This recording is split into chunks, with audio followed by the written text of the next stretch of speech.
এই ম্যাসিভ অপারেশনটা যে এরকম ভয়ঙ্কর হবে এটা আমাদেরও কল্পনা ছিল না। আমরা তো ধরেন মিছিল মিটিংয়ে আক্রমণ হয়, লাঠিচার্জ করে, টিয়ার গ্যাস মারে, হ্যাঁ, এটা তো অভ্যস্ত আমরা।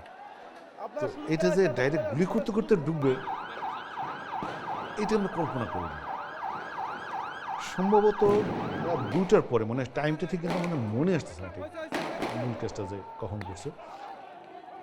ম্যাক্সিমাম তখন হেফাজত কর্মীরা কিন্তু ম্যাক্সিমাম অনেকে ঘুমায়ও গেছে, জিজ্ঞাসকার করতে করতে মাটিতে ঘুমায় গেছে, অনেকে এমনও আছে।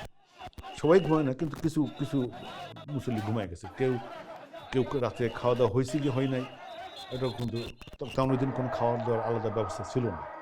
আগের মাসে যেটা ছিল ওইটা খাওয়া দাওয়ার প্রচুর বাইরের লোকজন এসে খাওয়াইছে, কিন্তু ওই দিন কিন্তু ওরকম আয়োজন হলো। অনেকে অভুক্ত ছিল, বাচ্চারা ছিল, মানে মাদ্রাসার বাচ্চারা, বয়স্ক লোক, এরকম নানান রকম ছিল।